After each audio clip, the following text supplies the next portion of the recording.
Olá, meu nome é André Gomes, bem-vindo ao podcast Secretos Sem Segredos e hoje vamos falar a diferença de uma simulação e uma pré-aprovação.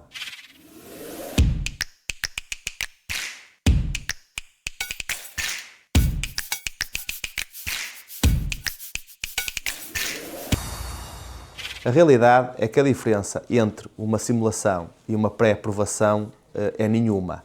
Não passam as duas de uma simulação. Eu trouxe este tema hoje porque tenho muitos clientes que vêm ter comigo, muitos parceiros meus do ramo imobiliário que vêm ter comigo e dizem: olha André, o cliente já tem o crédito pré-aprovado em determinado banco. Em 95% dos casos, isso é falso, é um mito. Aquilo que o cliente tem é nada mais, nada menos que uma simulação. E então, qual é a diferença de simulação, pré-aprovação e aqui o que interessa, que o título enganou um bocadinho, mas a aprovação final?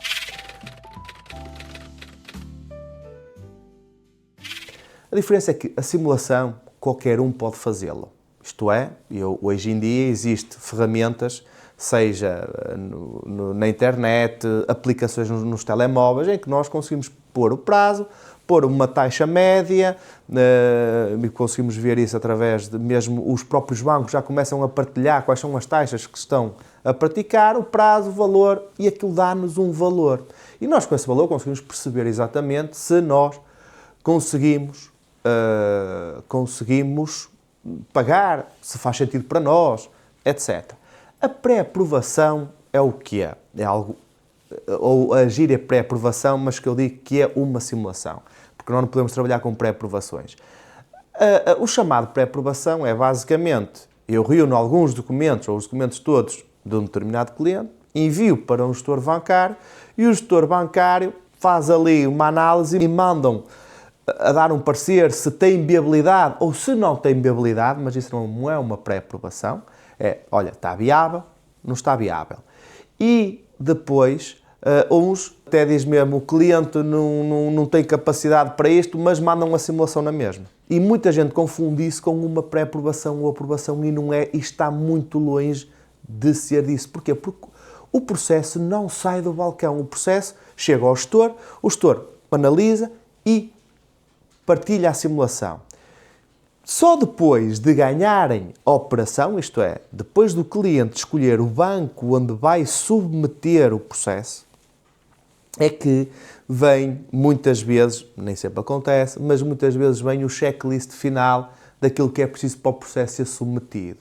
Há bancos que pedem logo o RGPD, Política de Tratamento de Dados Pessoais, uns pedem algum documento do imóvel, outros não, verificar se os recibos estão todos certos, realmente foram todos enviados em conformidade consoante os últimos 3 meses, ou soube ali um que já está no 4º mês e não faz sentido, os extratos, isto é, normalmente, quando nós passa da viabilidade, há sempre um outro documento que temos que juntar ao processo, porque o banco pede, e atenção, no mundo do banco, o que é hoje não é amanhã. Isto é, em janeiro de 2026 é uma coisa, não quer dizer que em abril de 2026 seja a mesma coisa. Os bancos estão com campanhas, eu sei que muita gente não vê, não analisa, e ainda por cima aquilo vem em letras pequeninhas, mas normalmente todas as campanhas têm um prazo de curto tempo. Isto é, a maior parte dos bancos hoje tem campanhas até março. E escriturados até junho. Isto é, tudo que for aprovado até março, até junho, está dentro de determinada campanha. Fora daí já não tem, por isso, não é, o que é hoje não é amanhã. Por isso é que é normal haver sempre um pedido ou um esclarecimento adicional, etc.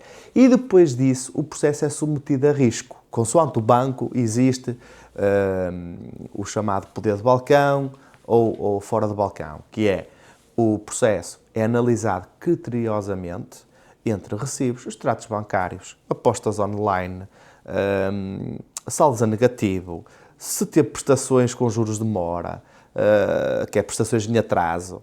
Pronto, é analisado todas essas questões, é analisado o agregado familiar, é analisado o número de filhos, se houver filhos. Tudo isso é analisado e é contabilizado dentro das taxas de esforço, de quanto dinheiro é que é preciso para a pessoa se alimentar, vestir, etc, etc, etc. E depois disso, se o processo for favorável e tivermos dentro dos critérios do banco, pode ficar em poder de balcão, que basta a dupla verificação. Isto é, um gestor valida, passa para outro gestor valida a documentação e não vai ao risco. Quando o processo vai ao risco, é exatamente igual, e existe esta análise criteriosa na mesma, simplesmente demora mais tempo e pode ser até mais esmiuçado um bocadinho em alguns fatores. Muitas vezes, quando vai ao risco, muitas vezes o risco pode até ter tendência a mudar a taxa de juros. Já aconteceu e acontece em que existe uma simulação dada e o banco responde sim, nós aprovamos, mas não é este preço, o preço é este. E o cliente depois decide se quer avançar ou não. E só depois desse processo é que o processo está aprovado. Por isso, o que eu lhe posso dizer é, se quiser simulações é uma coisa, se quiser aprovações, não peça pré-aprovações. Peça para submeter o processo ao risco, que é para ter uma garantia de aprovação financeira.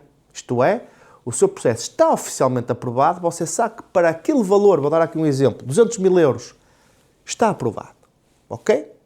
Pronto. Isto é capacidade financeira.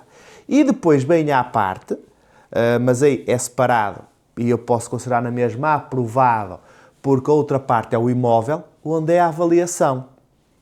Isto é, o banco vai avaliar o imóvel para ver se o imóvel justifica aquele valor, sendo que cada banco tem um LTV diferente. Isto é, há bancos que dizem, ok, se eu vou emprestar 200, eu empresto 200, mas o LTV é de 85%. Quer dizer que o quê? Que o valor da casa, 85% tem que dar 200. Se 85% do valor da casa der 160, o banco diz que só empresta 160. Que aqueles 15% é a margem de segurança do banco e de casa em cumprimento e do mercado cair, etc, etc, etc. Pronto, mas aí é aquela questão de, ok, o crédito está aprovado, eu não consegui, mas a culpa não é minha, eu não consegui porque o imóvel não vale isto. Às vezes acontece porque não vale mesmo, especulação imobiliária, ou até existe mais em casas, assim que as áreas não estão devidamente corretas, isto é, na altura a casa foi construída com 100 metros quadrados, depois houve apelações, melhorias, aquilo não foi devidamente comunicado e a casa tem 250 metros quadrados e vale 300 mil euros, mas depois vamos à avaliação e a avaliação só vem por 200 porque as áreas, isto é, o banco não avalia áreas que não estão registadas. E isso é os dois têm que estar em sintonia, mas isto sim é uma coisa que, ok, eu não consegui para este imóvel, mas eu arranjei outro imóvel. Ok, o seu processo está aprovado. Ok? E então pode pedir a avaliação para o outro imóvel. E depois da avaliação vir, sim, preparamos a escritura. Mas isto é o que eu queria dizer neste vídeo, que é, simulação pré-aprovação é exatamente igual ou quase igual. É só por dizer que tem aqui um parecer de alguém que olhou para os recibos e não fiz na internet. Porque de resto é igual. O que conta são aprovações.